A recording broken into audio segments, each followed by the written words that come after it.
Hey everyone, this is Sasquatchers, and that means that you are being joined by Andrew and JC once again.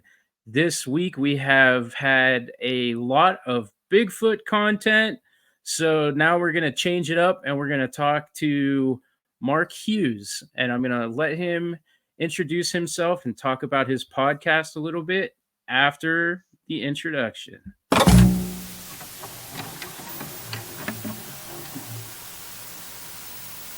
The truth is out there. Never stop looking. Never be sheep. Always disrupt.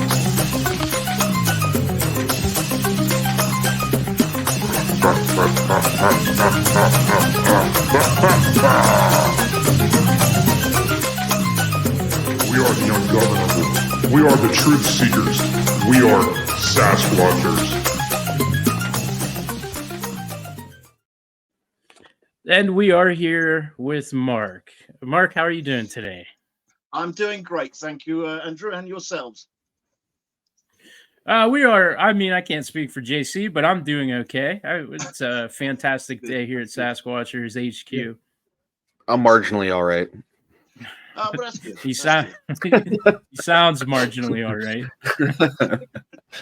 Sounds like he just woke up from a nap. I wish. good. Oh, I know what you mean. Oh, okay. Right. Well, But hi everyone. It's great to be here. I was really pleased to be invited along. Okay. Well, my name is Mark Hughes. I run a podcast called Marks Unexplained World. I also run various sites on social media, which deals with things like the unexplained. But I don't just look at things like alien abduction or poltergeist activity. I also try and stretch out to other strange things that have happened.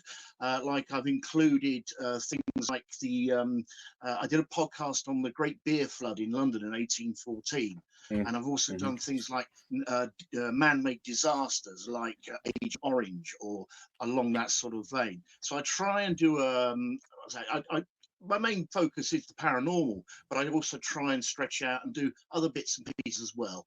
You know, I do the odd paranormal one just to keep me on track, so I don't go too far off the mark.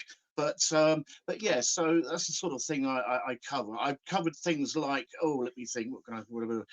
Well, the one I'm working on at the moment, which has just left my mind, thoroughly enough. The one I'm working on, well, the one I'm going to be working on very soon is one called Tulpas. Which is all about, like, if you like, imaginary friends, that sort of thing. But I've also done things. I've done things like poltergeist cases and alien abductions. I've done the Rendlesham Forest abduction, that sort of thing. I've done those sort of things, and I've got a lot more coming up in the future as well. So I love doing what I do. I get such a pleasure if I get one person listening, which I think I do every now and then. I'm happy because that person's enjoying themselves, and that's the way I look at it anyway. Right. Well, That's how we look at it too. Yeah, exactly.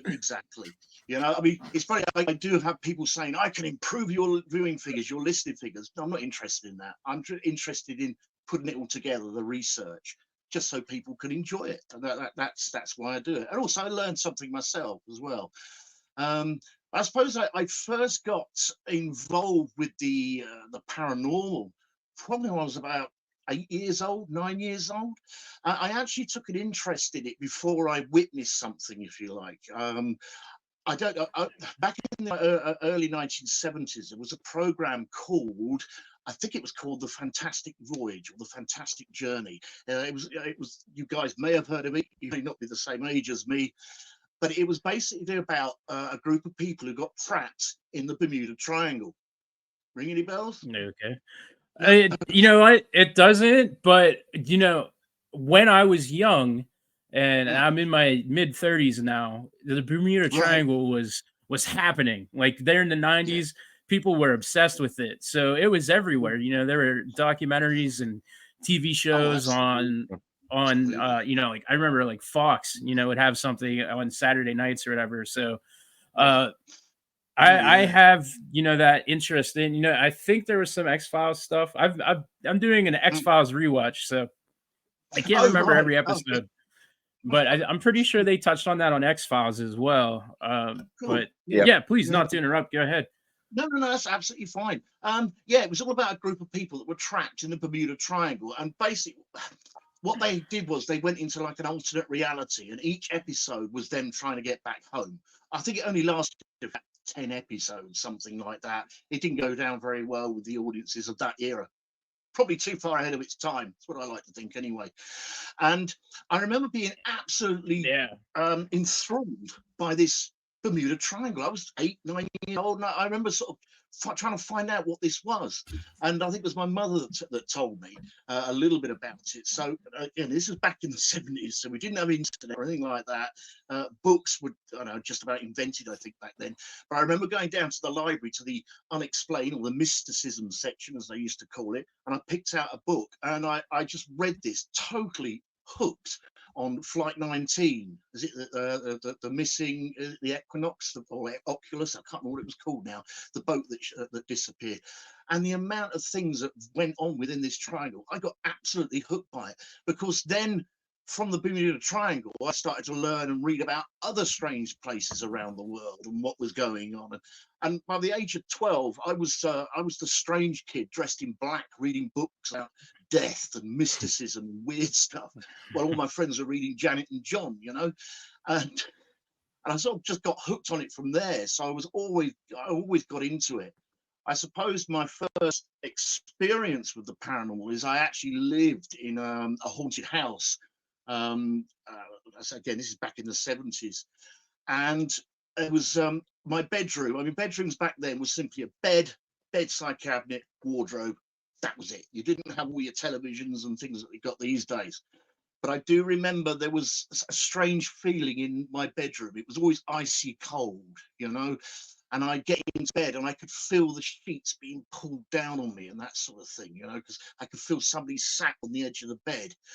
And when I used to get ready for bed at night, you know, I used to, the speed I must have traveled from switching off the light to actually diving under the covers must have been lightning, you know. But anyway, there was one World time, record setting. yeah, but there was one time when I really did get too scared to go to bed. Was when this was a morning on my way getting ready for school in my bedroom.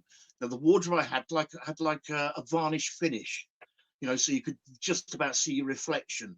And there was one time I was putting on my shirt and I looked at this reflection and there was a figure stood behind me.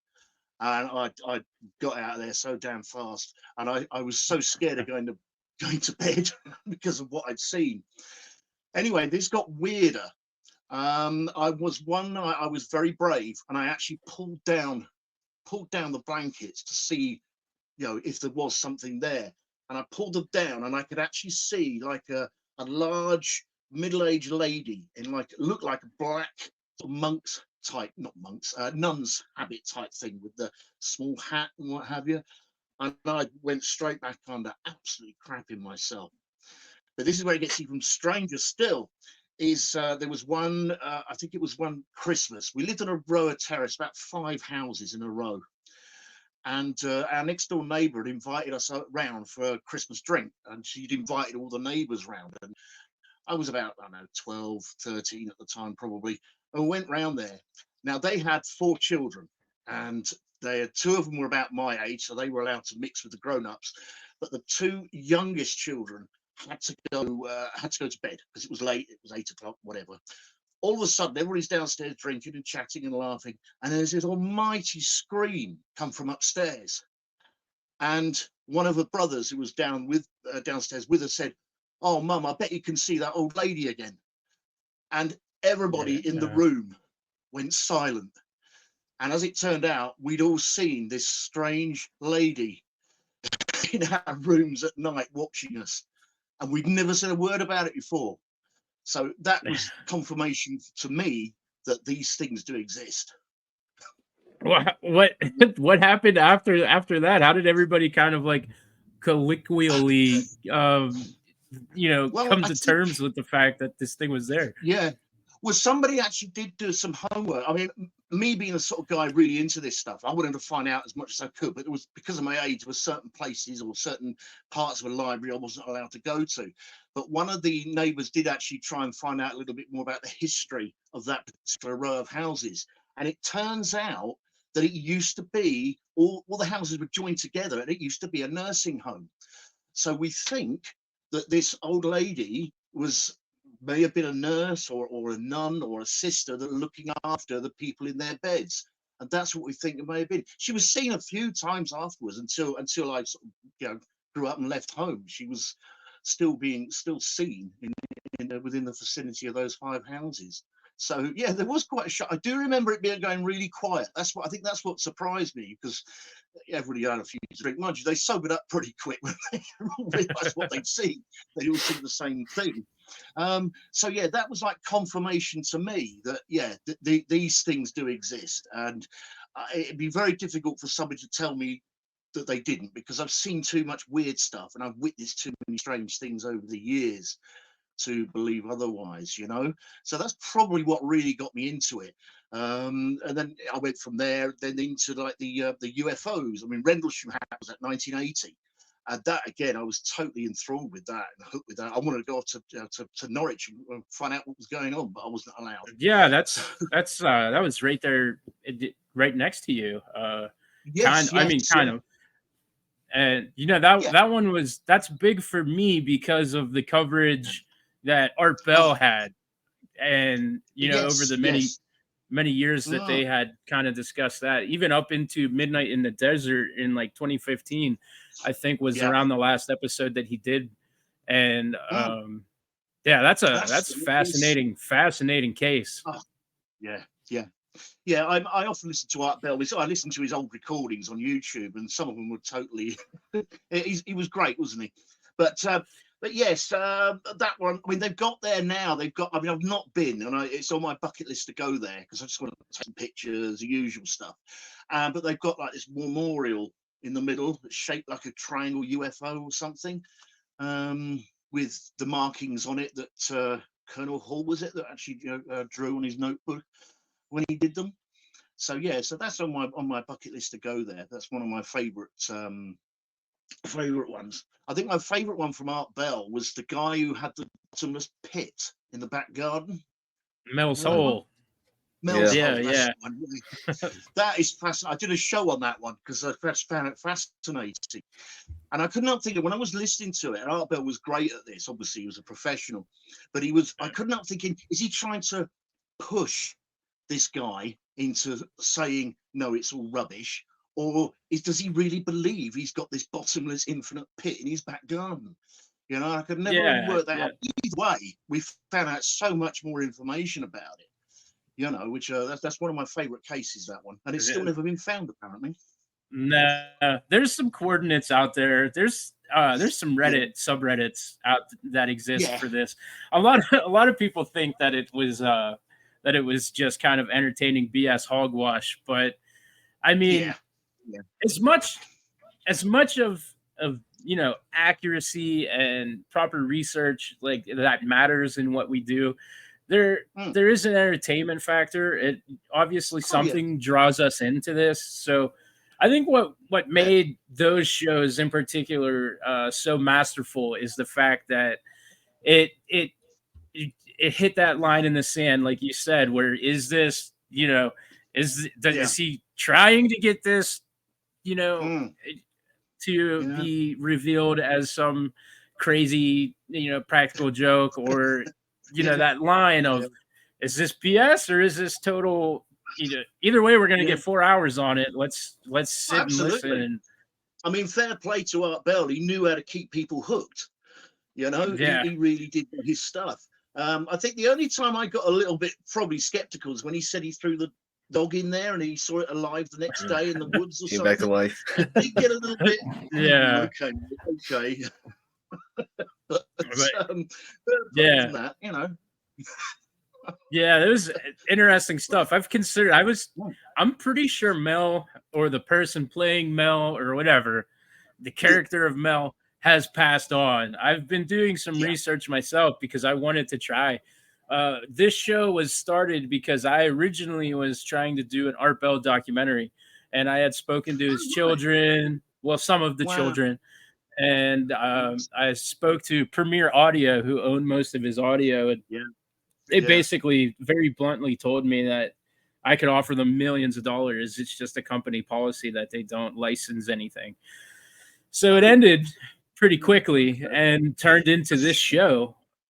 Yeah. Yeah, well, I Well, mean, we made a mountain out of that molehill, here in the yeah. last couple of Yeah. months with Yeah. Sasquatchers, and what we've been able to accomplish in the Mm, wake of not being able to do that dock. And I think what we exactly. I have mean, here, we've yeah, I we've think really, it happens for a reason, doesn't it? I mean, you yeah, managed to sit, instead of just giving up, you managed to sit and say, "Oh, what the heck? I'm gonna have a go anyway. I'm gonna do something." You know, yeah. I don't think anything bad has come from that. I think you've been very positive and you've been very successful. So my hat goes off to you. yeah, thank you. Yeah, Yeah. every week seems to, what blows my mind is uh today's episode that just went up was Dr. Jeffrey Meldrum, who, as far as Yeah, I saw that. Bigfoot research goes, is as Mm. A-list as it comes. And Oh, this is a person that reached out to me, and that's kind of like one of the things where you're like, okay, man, like, all right, I'm doing something right here. If I the I right. he's on my radar, but I'm also on his now. And Oh, it's well, that's good. crazy when something Yeah, like that happens. And who knows, that if is I good. had made an Art Bell documentary, I don't know if I'm sitting here talking to you, learning about all of the stuff you do, which I think Yeah, that yeah. yeah, it worked out for the better. Yeah, I think it's evident. I think with what you're doing now, I really do. I mean, well, I mean, I don't consider myself an expert or anything like that. I sort of know chunks across the board. Do you know what I mean? If you put me Right. on a table with a load of ufologists, I could sit and happily talk about UFOs. If you put me on a table with cryptologists, and I would quite happily sit and talk.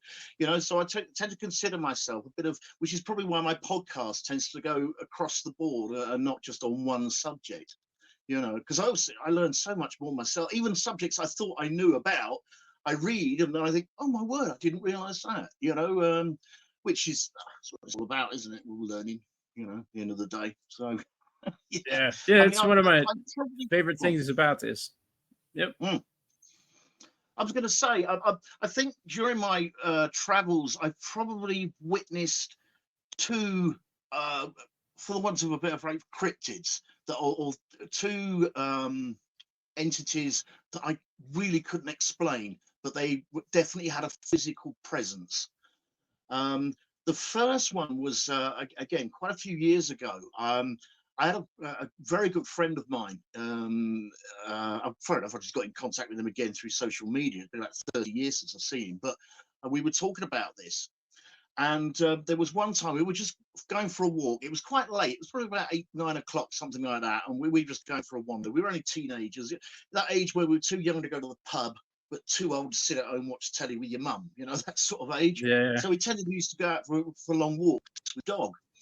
And there was one night we were walking along this very dark, just footpath, and it was woods and trees all around us. We were chatting away about life in general, and all of a sudden the dog stopped and then just sort of growled, and we thought, "Hello, what's going on? What's happening?" And he tried to call his dog to him to heal him, but the dog would not go any further than that. And when we sort of looked further down, in front of us, there was just this huge figure, and we could not work it out what it was. And it was just dark. It was just black. And when I look at it now, reading bits and pieces, I actually feel it was something like a dog man or something like that, because its hind legs had that definite, the bend that dogs have, was upright. And it was like it was like it was wearing some sort of Apache type Indian wear, but it wasn't. And this thing just stood there, and you could hear this, this grunt. And of course, we were bloody petrified. We didn't run, we didn't do anything. We just stood there. And this thing, you could hear it coming closer towards us, but it was a clomp. And then the dog just barked. And then all of a sudden, it just shot straight into the woods and just ran off. And we were, I mean, we were just, I think we went home that night and watched the telly because we just did not know what it was we witnessed. And we spoke to a few people. I mean, again, most people laughed at us, that was the time the sort of age we were. But to this day, we've talked about it since. We know we saw something, but we don't know what the heck it was. It wasn't a cow or a horse or anything like that, because you recognise horses walking, it's clopping and whatever. This, we just do not know what it was. That was, but when I look back on it now, I feel it was probably some sort of dog man or something like that. But I've never met anybody else who'd witnessed this. So whether it was a lost dog man, I don't know. But that was very strange encounter. And the other one I had, I didn't actually see it, but I definitely witnessed it. You may have you heard of a thing called a Taranak? Is that a new one? Taranak? It might be new. I know what a pterodactyl is. Right, a Taranak is it's a demonic. Well, it's described as a demonic like dwarf or something like that. And what it does is if you go into the woods late at night, or if it's a woods that's quite well known for weird stuff, it makes a noise like a baby crying.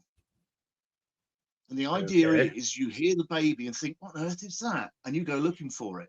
And that's where you may never be seen again. Okay. Yeah, that behavior is similar to to what we call the Wendigo here. Yeah, the Wendigo. Yeah, of course. Yes. And I was on my own one day. I was getting braver. I was a bit older. And there used to be a section of woodland, and they called it Bluebell Woods. But there was a lot of strange stuff that used to go on there that I used to keep hearing about. And I must have been early 20s by then. And I thought, oh, what the heck? I'm going to go and have a look. So I got my torch, and actually, I think that's probably what I had was the torch and a jacket, and I went off into the woods. I went on my own, and I sat in the middle of this woods, sort of just looking around, thinking, okay, something happened. And I could hear this baby crying. And I thought to myself at the time, being completely new to it, I thought, well, hang on, there's no houses around here. And this baby had been crying for about a good 10, 15 minutes. Normally you'd hear somebody shouting at it by now. And I thought, well, there's no gypsy caravans or campsites nearby or anything like that. And I thought, I can have a look. So I got up, and as I walked towards the sound, all of a sudden it changed direction. I was walking one way thinking I was getting closer to this sound, and it was actually coming from a different direction. And I thought, what on earth? Oh, at the time, as I was new to this at the time, and I thought, oh, maybe I don't know. I didn't know what I put it down to, but I started to follow it the other way. And then it suddenly came from a different sound in the woods. Wow. And I did get a little bit, this doesn't sound right. No, I actually went home, I think, because it just didn't, I don't know, something in me just thought, no, Mark, no, don't go any further. So, yeah, it was like trying to disorient you and confuse you. Yeah. So that was very odd. I must confess. Yeah, that was a strange one. Yes. Yeah. No, I bet though, now that you're years into this, even knowing what you know and the fact that you were possibly in danger, you probably don't go home when you hear that now. Like there's like that sense of trying to understand what's going on and trying to prove what's happening and to be that person that can actually lay eyes on it. I don't know if you turn around and go home now if this happens today. No, today I'd be out there. I mean, there's all sorts of different equipment you can get now, isn't there? Like infrared cameras and things like that. So, I'd be out there now. Yeah. I mean, I actually live in the middle of the country. I live in a very small village surrounded by trees and things like that. And I've got a very long back garden. In fact, I'm actually right down at the end of my garden. This is my den, the man cave, as I call it. Well, my wife calls it various other names, but man cave will do. And in front of me, I've literally just got woods and trees. I'm always out here when it's not too cold and rainy. I'm always out here listening, see if I can hear anything, see anything. I've got 2 dogs as well, so they come with me. But I've not seen anything so far. But I will keep looking. I won't give up. What was the name? What was the name of that cryptid again? Taranak. A Taranac. Yeah, don't ask me to spell it. I was just gonna Nah. ask you to spell it. But Drew, didn't one of our other guests, didn't Nick, didn't No, I tried. I believe I might be wrong because it's more than a while since I've read up on it. But I believe there's something to do with probably northern China or even southern Russia or something like that. I mean, that was the nearest thing I could find description-wise. I'll have a look afterwards, and I'll send you the link. Yeah, let me have a. I mean, by all means, keep looking. Oh yeah, that would be great. I'll have a look. And I'll send you the link. I'm just trying to think what else it could be under. Demonic babies, maybe something like that. I'm not so sure. yeah. But I I will. I'll send you the link. I found Troll Church. Oh, Troll I've not heard of Kirka. But anyways, yeah, so did one of our other guests that we had on also from did Nick Hayes, Drew, did he not encounter this what he thought was a dogman as well? Yeah, I was gonna bring that up because yeah, I've kind of, as Dogman is popping here in the US, and I mean popping. Dogman is like the cryptid right now. Everybody's talking about it. Everybody has a book on it. Everybody's doing documentaries, and it's really cool. Yeah. And we have this thing called the LBL, which is the land between the lakes, which is, again, because of the popularity of Dogman, it's popping off for all of its high strangeness. It kind of caught me off guard to see that there was a lot of Dogman activity actually in the UK. There's a Facebook group that I had found dedicated to it, and then Nick Hayes. I don't remember if he told us on the show or not, or if it was off the recording when we were chatting during his upload, that he had seen one, and it was just very similar. Out with his dog, and there was something that just right in front of him, and it wasn't like a super long, in depth Dogman experience like Matt Emsh or anything, but yeah, I am honestly more enthralled with the idea of a UK Dogman because I mean, if you go back to like all werewolf myth and mythology, it comes from Europe, and go ahead. Sorry, no, I was just agreeing with you. Sorry. Okay, yeah. So yeah, it comes from Europe, and I think I'm more interested vastly in an origin story versus kind of the unexplained, and so I'm actually very into the UK Dogman. So I think that's cool that you had that experience, and you're now the second person from that area who we've had on that has, as an aside, not even like kind of the purpose of talking, is like, oh, by the way, I had a Dogman experience, so we're 2 for 2. It has to be something that's happening over there a lot. Okay.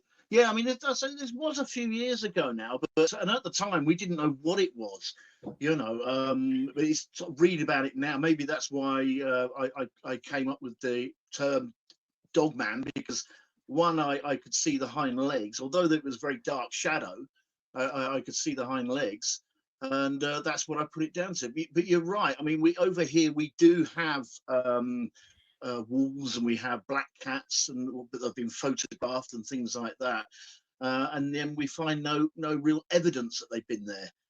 That tends to be the cryptids anyway, doesn't it? Really, we tend to sort of we get some evidence, and people have seen it, but there's nothing to say it was there. I know that sounds a bit yeah. Yeah, Okay. but another thing is, we talk a lot about high strangeness now, and that's a term that has been, in my opinion, kind of relatively new in our world as well. Like the last, I don't know how many, 10 years or so, it's really picked up steam. But I feel like kind of the stuff that happens over in your area kind of all falls into that. I think a lot of the lore and myths that you guys have over there and creatures, kind of all fall into that high strange, almost kind of the origin of high strangeness is, leprechauns and fairies and fawns and type of stuff that we don't really encounter here. No, I think in some ways the internet we think about it all very differently now than we used to. I mean, look, I'm 60 now. I know I only look 20, but we'll talk about that afterwards. I mean, when I was a kid, if I was to turn around and say, I mean, I've experienced things like missing time, you know, and I've ended up in different places within seconds and not knowing why. And when I once to broach this subject with my parents, they thought, and my mother actually said, you mustn't say things like that because, you know, they'll lock you away. So that was it. I was, you know, anything I happened after that, I didn't say anything, you know. And but I think things like the internet has, I feel like, given us permission, because we've now found there are so many people that do witness so many things now, and we're now saying, well, hold on, if you saw it, why could that mean I didn't see it? I must have seen something very strange because you've described something that similar to me, you know. Yeah, So yes, exactly. I think in some ways we've been given permission, if you like. You know, I mean, there is some, what is it? Oh, I can't remember some of the names of some of these speakers that go out. Travis Walton, for one thing, when he Oh yeah. first talked about what happened to him, I mean, the government at the time just wanted it like buried. They wanted, no, let's just give them a few $1,000 each and we'll never talk about it again. But good on Travis and his mates.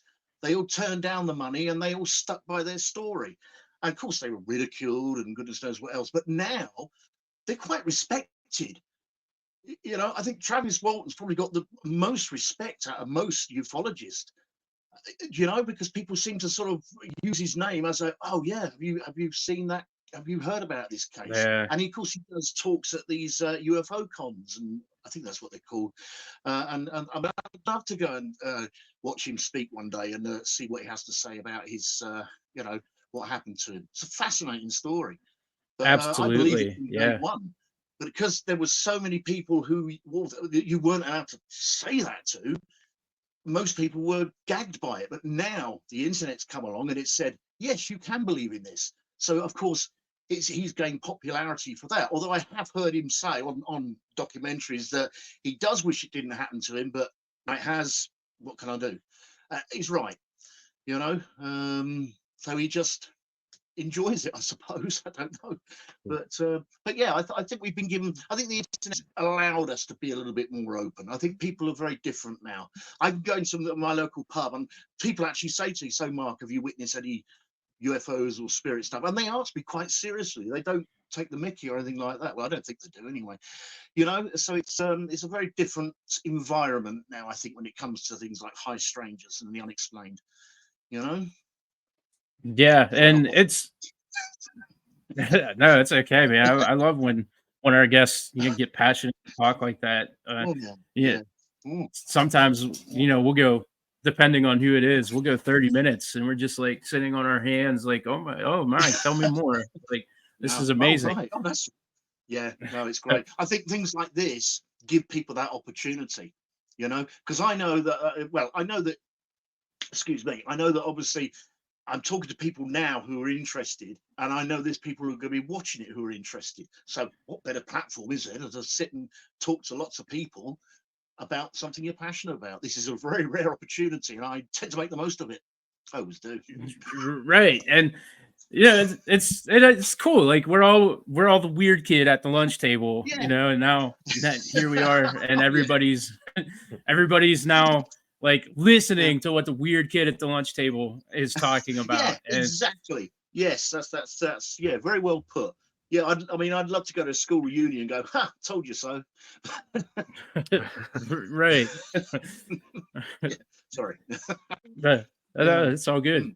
Mm, Um, mm. so you were, making your point, and I feel like you kind of glossed over the fact that you have experienced missing time. Like, can we talk Yes, I about that? have. Is Yes. Yeah. Yeah. Well, uh, it happened.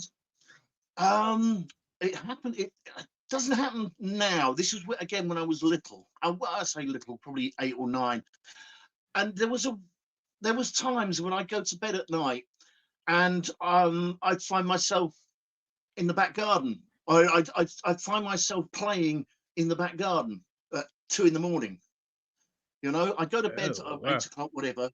And then, but the weird thing is, and this used to happen to me several times, is I go to bed fall asleep, and then I'd be playing with my bike in the back garden.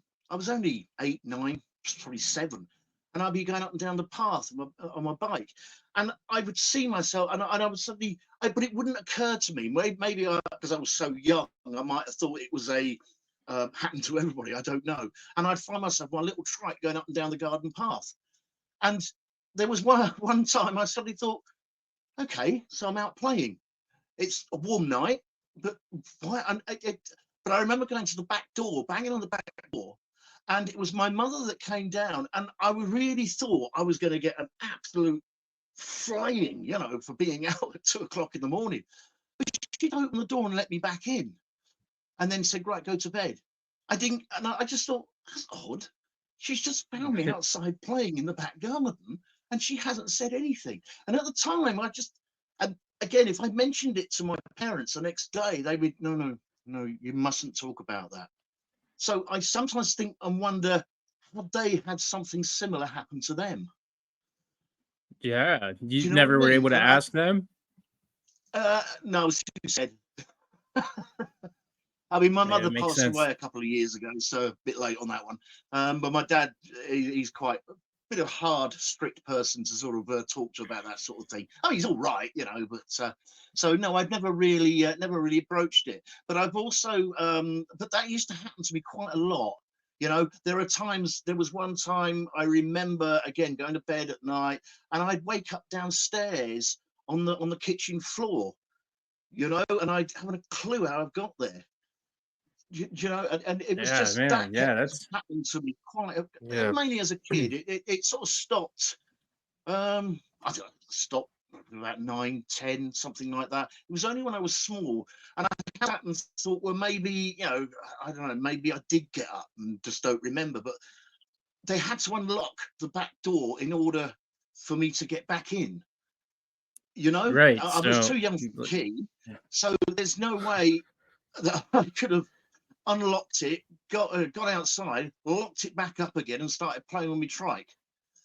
Yeah. So it's just, yeah. So I have had that, but it was mainly when I was small. yeah. I don't know. I don't remember I it mean, happening later on. a lot of that happens to me now, but it's usually after a few pints. Oh, you got a trike, yeah? Yeah, I can't ride a regular bicycle. He looks normal on camera, but his legs are tiny and frail. They are Oh, lovely. quite freakish, Have you actually.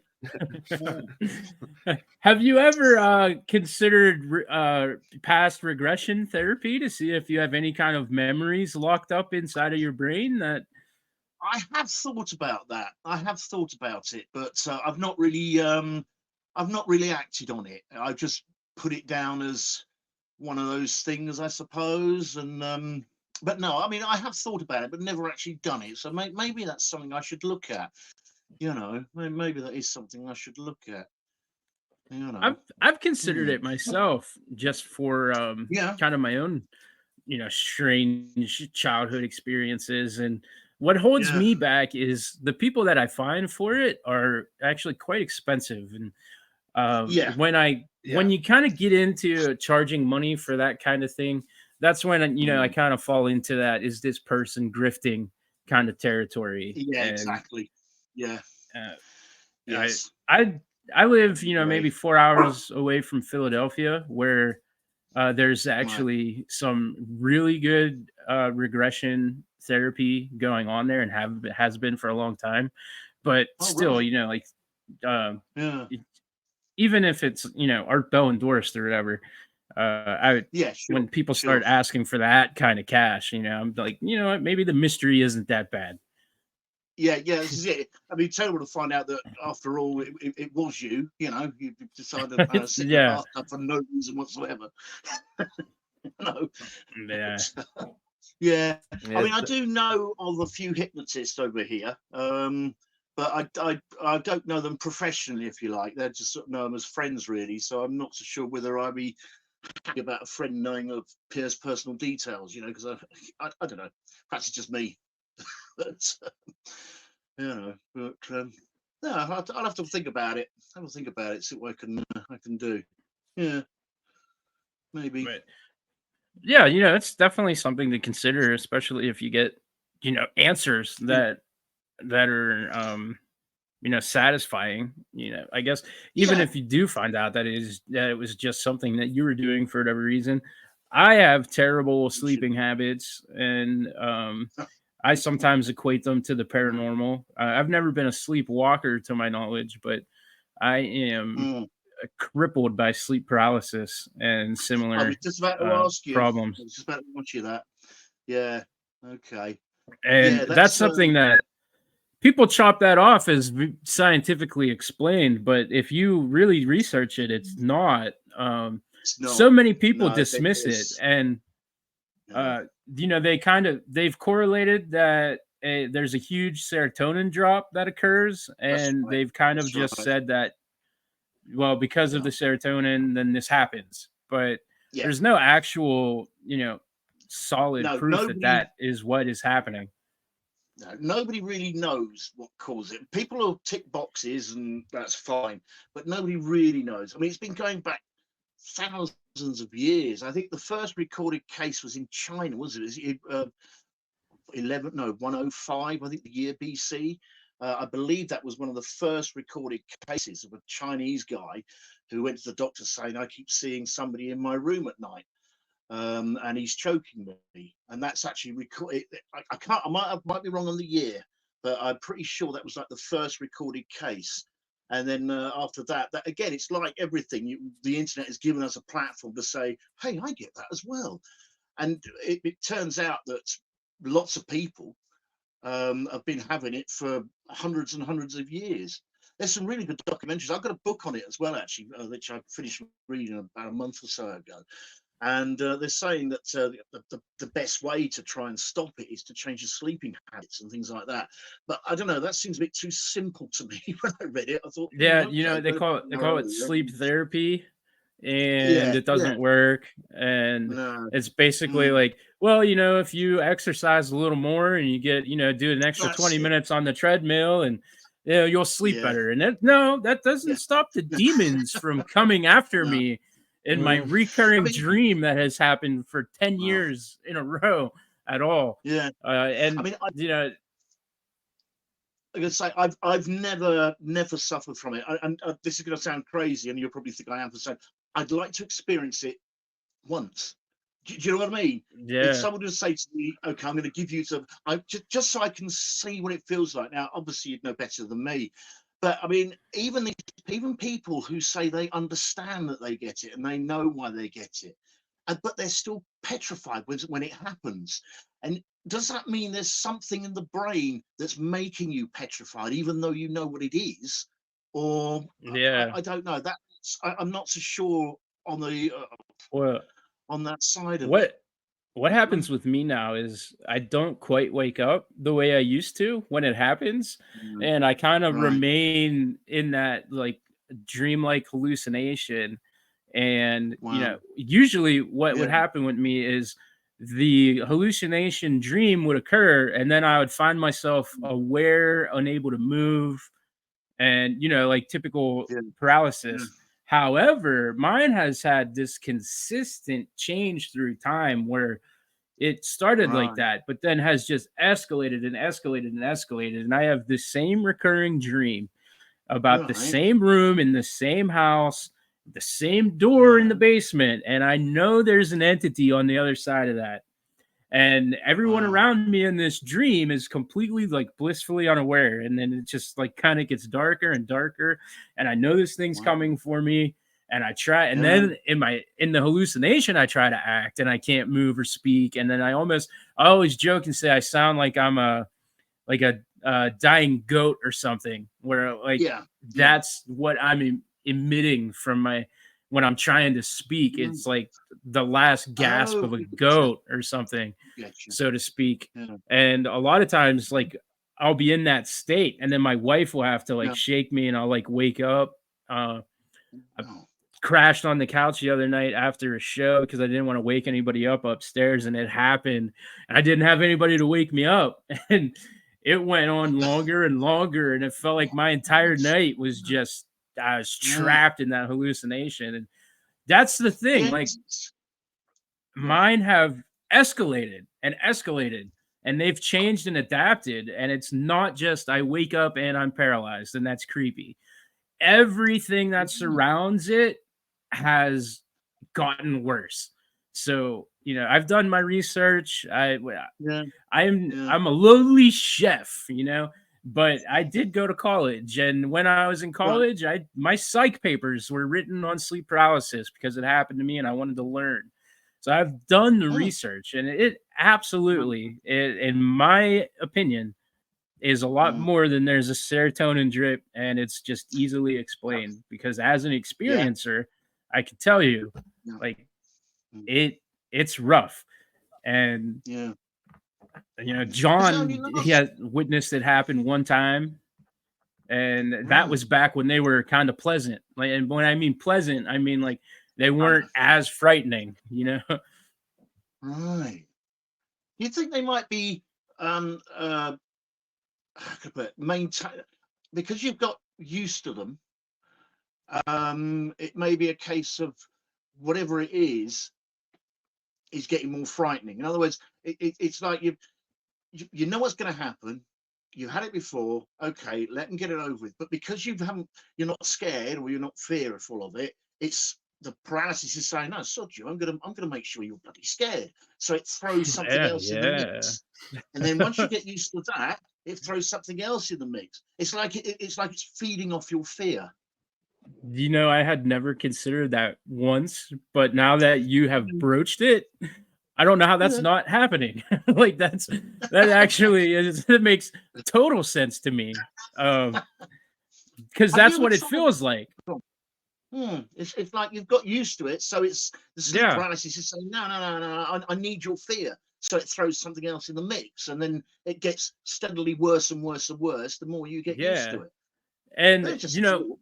the origin of my paralysis is that the first time that it happened when I was a kid, like my demon or whatever was Freddy Krueger. And at a Oh, very young oh, right. age, Very I appropriate. like Yeah. I absolutely loved it. And I was too young to even recall this, but my parents would tell me I had a Freddy Krueger poster next to my crib. Like uh I absolutely my favorite movie ever, A Nightmare on Elm Street Part 4. I had that VHS when I was like 2 or 3, and I would watch it Really? until the tape broke. Uh, so it would make sense that I'm Right. having nightmares watching this type of Mm. stuff. But Oh over yeah. time it changed. And I remember one Mm, time I was in my this state of paralysis, and I could see my mm, door open, and I couldn't see what was on the other side of it. And I just in mhm, my head knew that's not Freddy Krueger anymore. Like I mm. had like a conscience awareness that was Yeah. whatever Yeah. that was before, that's not what that is anymore.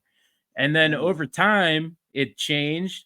It turned into my cat. I had a cat for like 19 years, and she would all right. always rest on my shoulder. And like, she's big, Mm, kind of fat cat, but she would, right. no matter the time of the day, she would jump up and sit on my shoulder like a bird or something. And she But was like almost like a dog. Like if I was gone for a while and I'd come home, she would oh, race to the door. I had such a relationship with this cat that when mm, it started to happen, uh, I don't know if I rationalized it. It's just a cat laying on me, so I can't mm, move right now because the cat is laying on my head. And right. I got you. she, and Mm, now I'm coming to this conclusion for the first time. She mm, died, and then things started to change again. Like mm, it stopped being my cat and then started to right. turn into the other things. And now Yeah. I'm Yeah. wondering if, as Mm. crazy as it sounds, if my cat maybe had something to do with protecting me in that situation. I, I think that's perfectly feasible, to be honest with you. I mean, they say that cats, dogs, their senses are more heightened than ours, but they're only more heightened than ours is because they're not taught how to tick boxes like we are as a human race.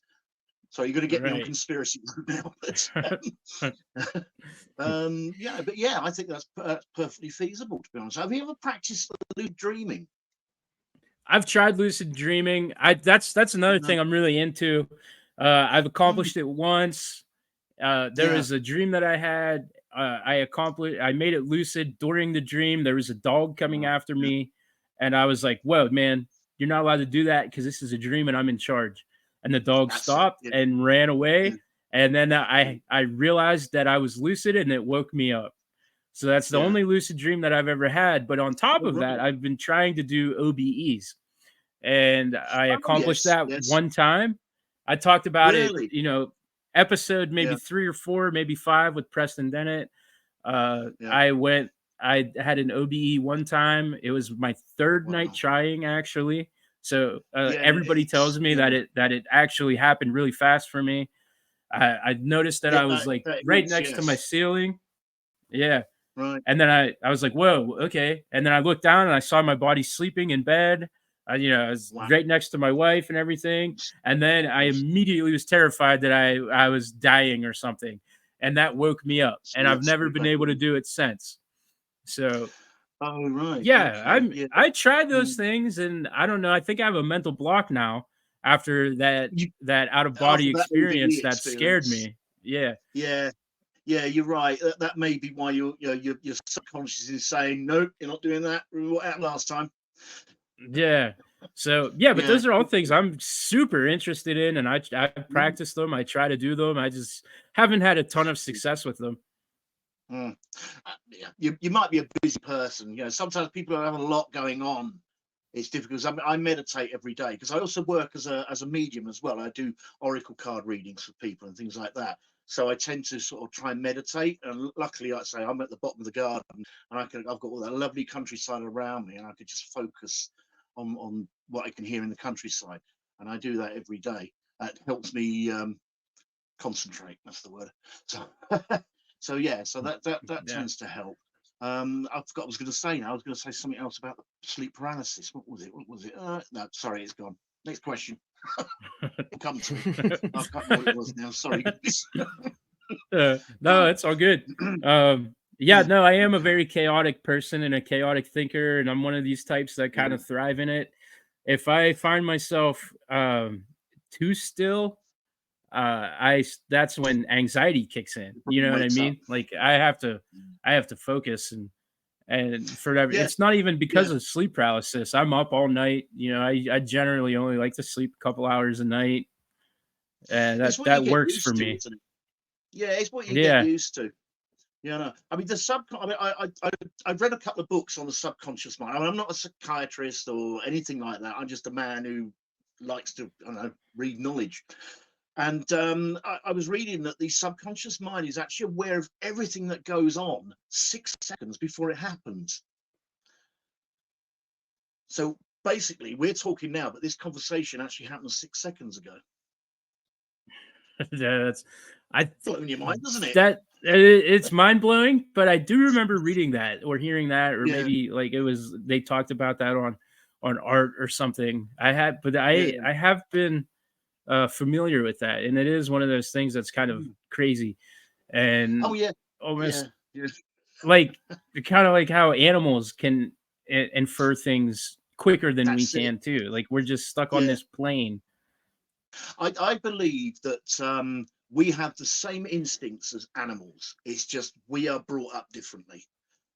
You imagine the caveman, no, let's come further forward. The native Indian, yeah, he goes into the plains or the forest, and he knows where the animals are because he senses them, and he uses that all the time. That's how they live in their little igloos, sorry, teepees out in the middle of nowhere. Is the fact that they are, one of a better phrase, they are at one with the land, if you like, and they know what's going to come up, and that's their senses, that's their instincts, telling them, when to hunt, when to eat, when to drink, and what water to drink. What is, and I love that sort of thing about them, is the fact that they've not filled out forms or tick boxes or anything like that. They've still got their full senses and instincts around them about the surroundings of where they live.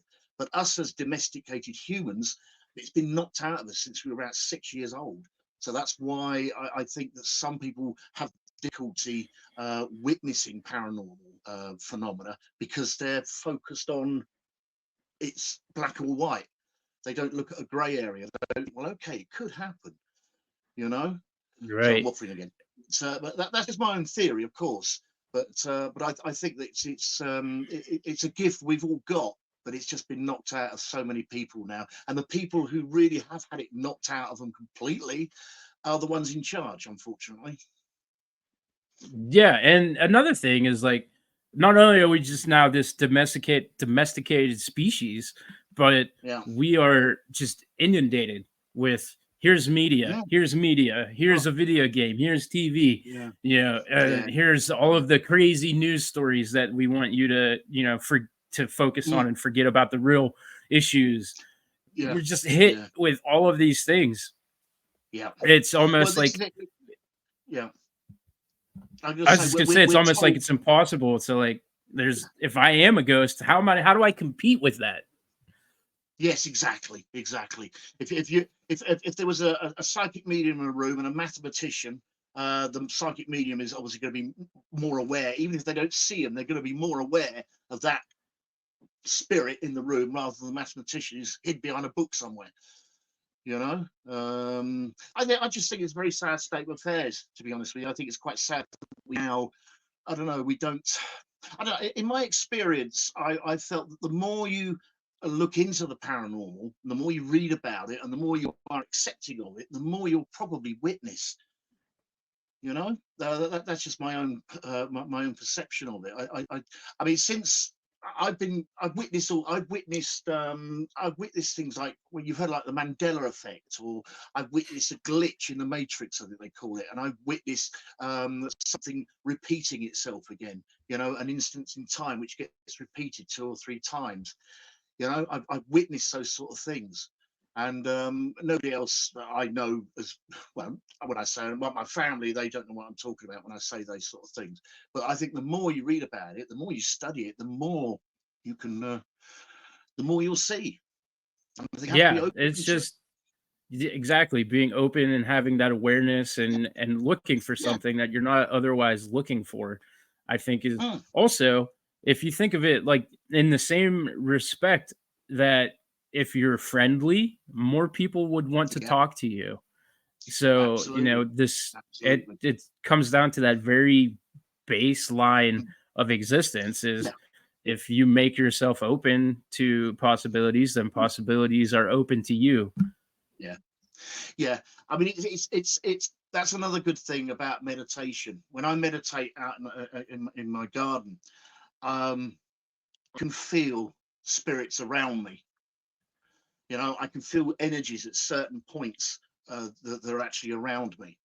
You know, and if I really sort of do concentrate, I can get them touching my arm or playing with my hair. I think that sort of thing. You know, what do they call it? What do they call it? There's a phrase for it, but I can't remember. You'd think I'd come prepared for this, wouldn't you? Really? It's In the power. That's what it's called. They call it in the power. You're sat in the middle and you'll get surrounded by spirits, elemental type, nature type spirits, that sort of thing. So, because I'm also practicing Wicca as well. So, everything I do is connected with the countryside or nature. So, a lot of my spirit work is actually involved. I hug trees. I look really stupid, but I still hug trees, you know. I But don't yeah, nah, you don't look stupid doing that at all. I think more people should do that. I'll tell you what, every now and then I do like a ghost tour, or I do a medium walk around haunted buildings, let people know what spirits I'm connecting with and what they're telling me. And it's usually a good sort of 3 or 4 hours. But I tend to, about 20, no, about 30, 40 minutes, it really drains you. So what I tend to do is, while people are having a drink of coffee or whatever, I go to a tree and I hug it. And 5 minutes, and it's like you've drunk Red Bull. It really does. The energy just gets straight back into you, and you're ready for the next session. It, I'd say try it, but I don't know if you're inclined to. But it really is a good energy booster. Is hugging a tree. A friend of mine said to me, "Well, if there's a lot of people in the room, I might lean on the tree a little bit." Okay. So, I yeah. am incredibly terrified of spiders, and I see All spiders right. in trees all the time. So I don't even know if I could lean on a tree out of fear that I'm going to get a tiny spider in my hair. Yeah. Right. The tree So the trees here in Ohio have spikes on them, so I'm gonna oh, pass. okay. Yeah, okay. Fair Just enough. Fair enough. do Yeah. everybody a favor and dive into it. Yeah. So lying on the grass is out. Yeah. But we've been talking for an hour and it kind of blew by. Before we Oh, let blimey, you yeah. go, I want to ask more about the Unexplained World podcast. And you kind of talk, you got a little into your inspiration, but I'm curious, what point, what made you decide to sit down and start doing these narrations and telling these stories? And how did Well, you conceptualize? I listen to a lot of unexplained podcasts. Anyway, there's some really good ones out there. And perhaps I shouldn't say this, but there are also some out there that I feel no, I don't know. But anyway, there's some of my favourite ones out there. And I was listening to one, I won't say who, and I got to be honest, I wasn't very impressed with what they were doing. And I thought maybe they just had an off day or something. So I listened to a couple, and it just felt like they just brushed the subject rather than really did their research. And I looked at their following, and they had something like 15.2 thousand people listening to them and every week. And I thought, what on earth did they do? Have they bought these listeners or something? Have they offered a free holiday or something? And I couldn't understand why. Anyway, I sat and I thought, I know it's not about the listening figures, but that was just something I thought I'd get off my chest. I decided I could do this. I know enough. I'm not a writer as such. I'm not a journalist or anything like that. I'm just a man who's passionate about the paranormal or what he likes. And I've always been into criminology and that sort of thing as well. And I just sat back and I thought, I'm going to have a go at doing this. And it just so happened at that very same time, a very good friend of mine who runs a channel on Roku TV called GN, Ghost Planet Network, asked me if I would like to have a go at doing a podcast for his channel. It literally all happened at the same time. For me, that was a sign. That was something saying, oh, yes, this is the right thing to do. So I started to Synchronicity at its do a little finest. bit of research. Say again, sorry. Yeah, I said synchronicity at I its thought, finest. exactly. And I thought, I'm going to do this. So I was a little bit overwhelmed at first because there were so many cases I wanted to do. And I thought, no. But I managed to discipline myself. And I thought, I'm going to have a go at writing. I'm just going to have a go at writing. So I did all my research and made all my notes and put it all together. And I found I had a 30-minute show. And my wife read it. She's my spell checker because I'm dreadful at grammar and spell checking. So she actually makes sure it sounds good, or it at least looks good, or whatever. And I just decided, okay, I'm going to do this. And so he got me. He was the one who actually got the music license and stuff like that. And he also got it for GPN. He's also got it for my channel on Spreaker. And he basically just gave me this opportunity. I'd known him for a couple of years. He runs a museum here in the UK, and ever since then, I did my first one. I did it on the Sodder children. I don't know if you know about the case of the Sodder children. There was a fire at the house, and only 3 of them survived. The remaining 4 disappeared, and there was no evidence to say they burnt down in the fire. And it was a really interesting case. So that was my first one that I did.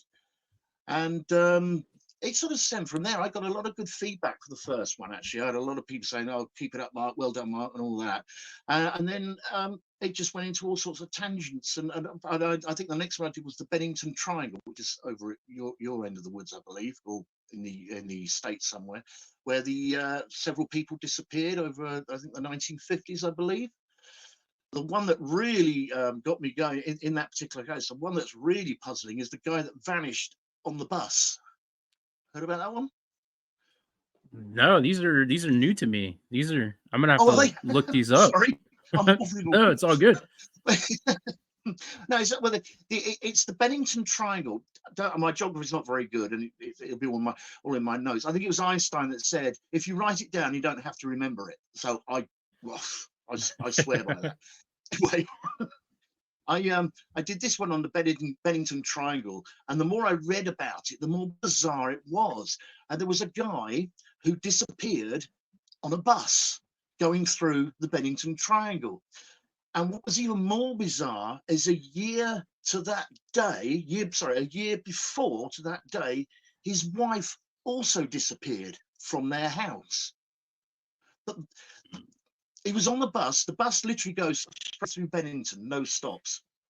He got on the bus with his little suitcase and his map and everything else. He sat there, and the bus is trundling along through. And then when the driver stopped at the other end of Bennington, they said, "Okay, everybody off." And everybody was suddenly looked and saw that this guy, all that was there was his case, his map, his pen, and I think his glasses or something. And nobody remembers him getting off. They didn't stop. They didn't. He just vanished there and then on the bus. And to this day, nobody knows what happened to him. Oh, wow. Yeah. Yeah, that's strange. I was totally hooked. So I did this think- one on the Bennington Triangle, and they've just basically gone on since then. But I tried to do, like I say, I was saying earlier, I try to do like a bit of variety. I don't just stick on the paranormal. I do the occasional serial killer. I did the very first recorded serial killer, which was in Greece.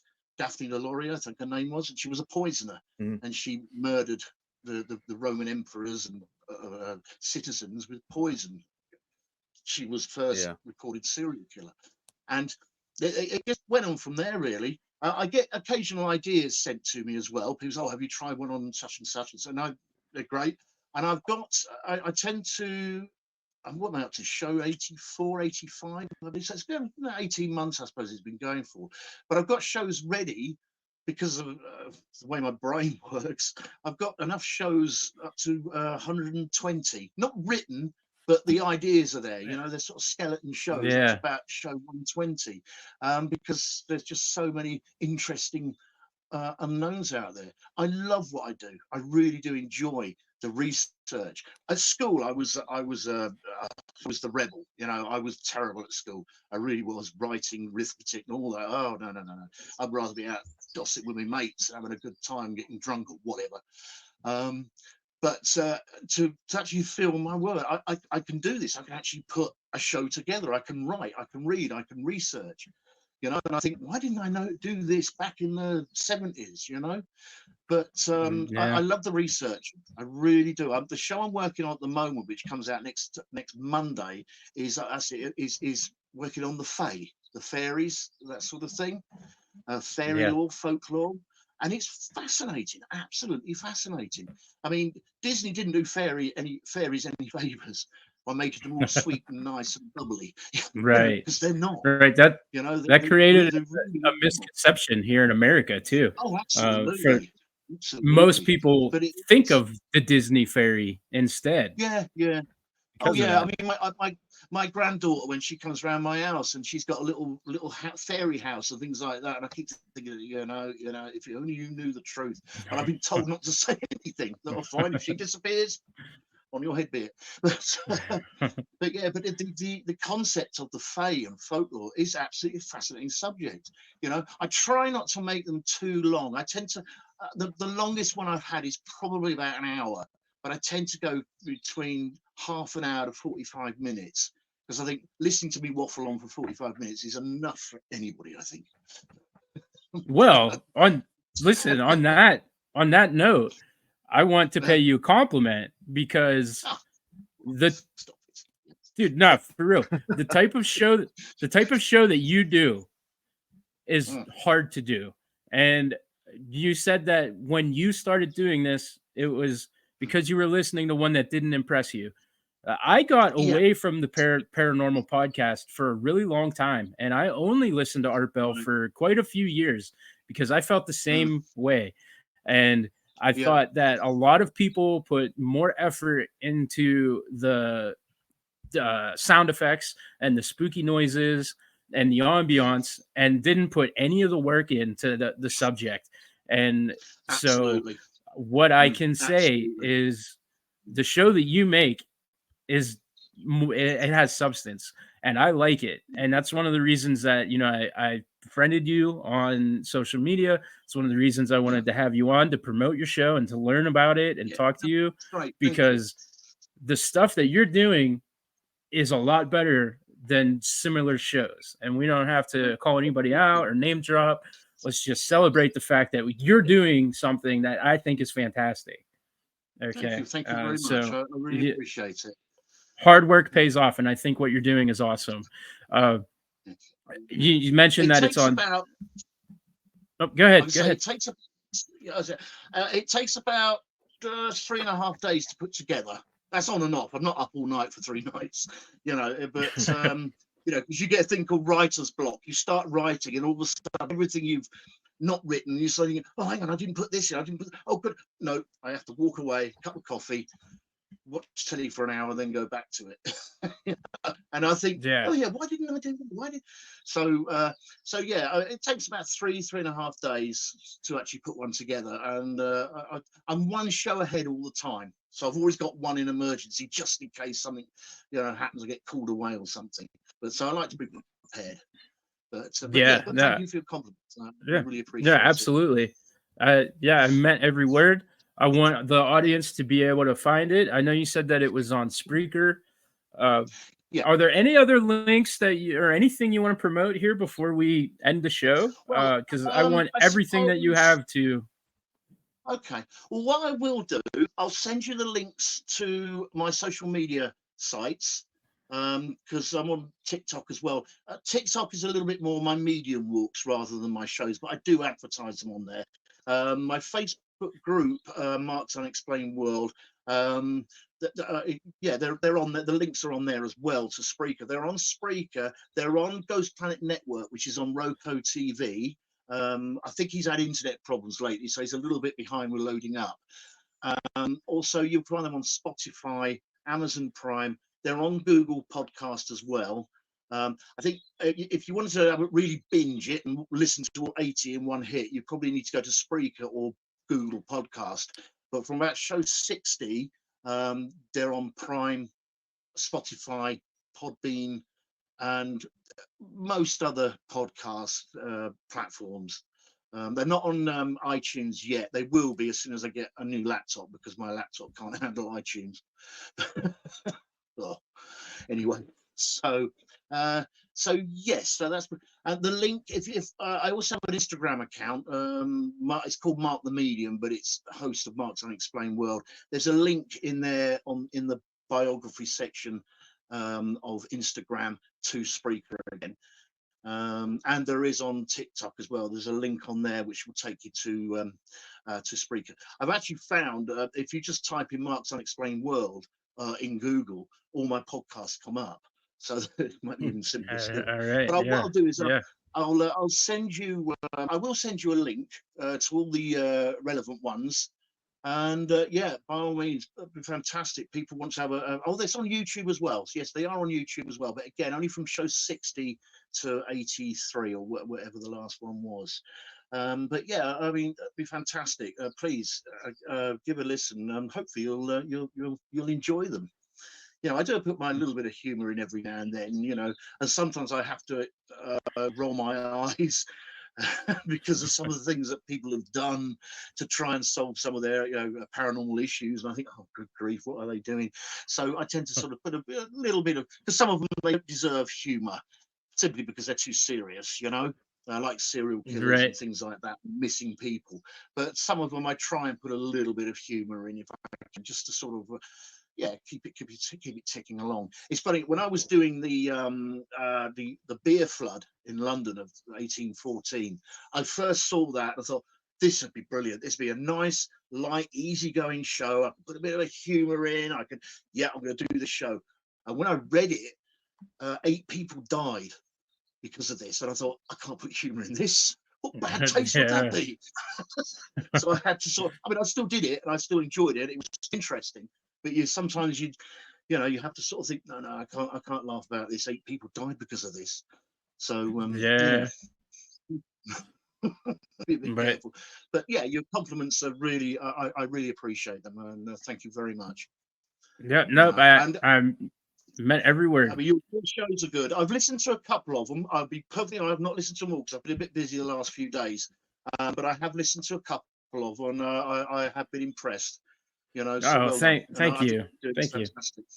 Fantastic. Yeah, That's both of you. I know it's a little bit quiet there, but I'm sure he's happy as well. Oh, yeah. 100%. You're working well, lad. Right. You're working well.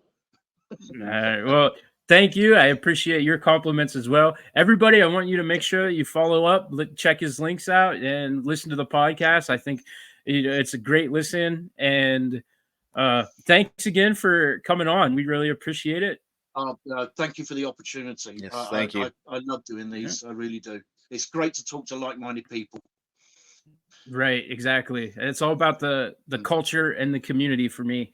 So I'm glad that we're able to cultivate that. And Yeah, that's it's something I nice feel to meet like. you both personally as well. Really Yep. is. Okay. Don't forget, we're gonna hold you for just 1 second to make sure that the audio works after we wrap up here. But this is the first episode that we've done here in a while that wasn't Bigfoot centric. So I hope everybody was relieved, but also it took us forever to get onto Bigfoot stuff. So I almost feel bad now that we're starting to step away from no more Bigfoot for another year. we're bigfooted. We're bigfooted out until 10 p.m. tonight when we do our next interview. Cool. But Mark, I'll go ahead and we'll let you go. We'll play the outro. I want to thank everybody for taking the time to listen, and definitely check Mark's stuff out. Thank you. Thank you, everyone.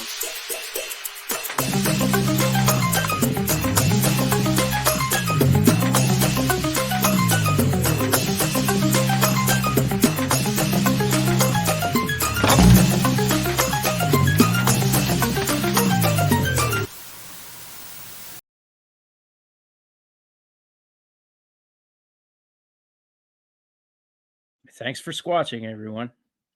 Squatch you later.